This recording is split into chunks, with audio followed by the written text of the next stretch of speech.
After the painting is fucked up, you peel it off, okay? And you scrape, well, before you peel it off, you can scrape the texture. But then the canvas itself, I mean, my scenario is pretty difficult because they start rotting on the edges because I keep them outdoors. So in the process of preservation, I created accidentally this masterpiece. I fucking love it. It's just nothing I have created before. So it's an ocean of love continuation idea from 20 years ago. So it's this unexplained ocean from a movie Saliaris by Tarkovsky, Vision, a book by Stanislav Lam, Polish philosopher, Solaris. It was an American movie, but it was real shit. And this is the second one that I created that are beyond my comprehension. Usually something I don't understand, and this is a fucking heavy 20 pounds. This is a lesson for you. You don't understand it. You don't know why I painted it. The composition itself doesn't mean anything. You understand? It's like a fucking landscape, snowing, blah, blah, blah. Something blue, leaking naturally. Then there are powerful brush strokes, rubbing in sfumato technology, leftovers from a previous paintings, and this is fucking awesome. I mean, there are a bunch of other shit, but I don't care about those. Today I'm going to be photographing 2 more paintings, and 3. And I'm going to teach you another video how to photograph. So it's a good day, but it's too blue, okay? So you put a painting up on the level of your eyeball. It doesn't have to be the way it's supposed to hang. It's supposed to hang this way. It's an abstract composition. I called it Kandinsky. Not Kandinsky. Malevich series. Look at this Malevich. And your camera, so basically it's all about UV, natural light, penetrating deep into your colors. Because you're a colorist, I encourage you to develop your color palette. Because the paint and colors you buy in tubes, for instance, did you see these two? These are not from tubes. This is from the little squeegee bottles I make when I make my own acrylic paints. Those little bottles, 8-ounce bottles I'm reusing, recycling from Guerra Paint. When they sell you a pigment, 8-ounce, you know, $80 for yellow, for red, then you can make 1 gallon of paint. So it's a good fucking deal, because 1 gallon of artistic paint used to be $300 20 years ago. Now it's probably $500. I don't know, Golden, any other fucking brand.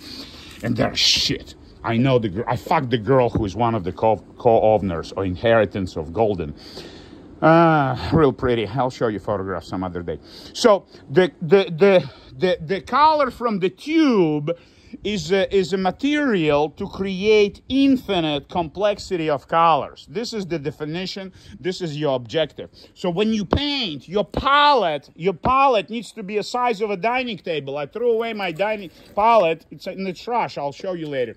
So to develop these enigmatic, mysterious colors, sometimes you need to apply them as a watercolor effect, okay? Sometimes you need to sprinkle them. Sometimes you need to give a powerful brush stroke. It's called el pasto, like with a knife, bang. Sometimes you need to let it leak. Well, not in this particular case.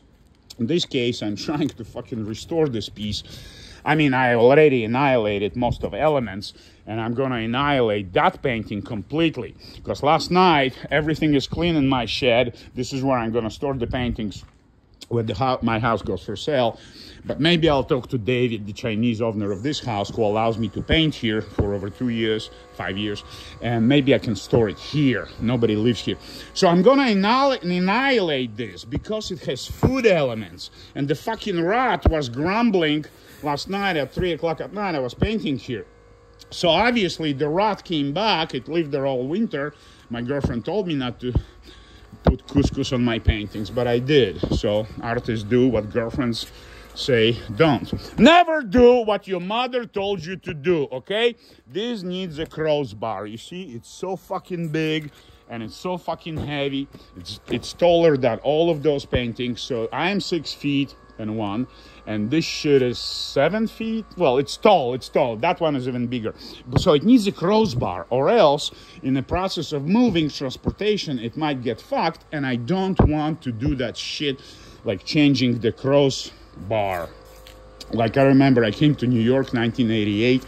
I barely spoke English. I started t-shirt business. Russian t-shirts really took off. So by 89, I already spoke some English. Like I come to an art store to buy one crossbar, you know, just one in the basement in Pearl Pen on Canal Street. They had all these crossbars, amazing canvases. Oh my God. They had canvases wider than that canvas. That's a fucking theater curtain. I always step on shit. Never leave shit on the floor. Never listen to Bogoslowsky anyway. And their canvas for artists as wide as this fucking wall. Yes, you can buy a canvas like that. You can unroll 20 yards, 50 yards, and paint epic artwork on canvas. Linen. It has to be linen because cotton deteriorates in oxygen. It's a natural process. So it has to be Belgian expensive linen. A piece like this of linen cost about $250. Well, 20 years ago.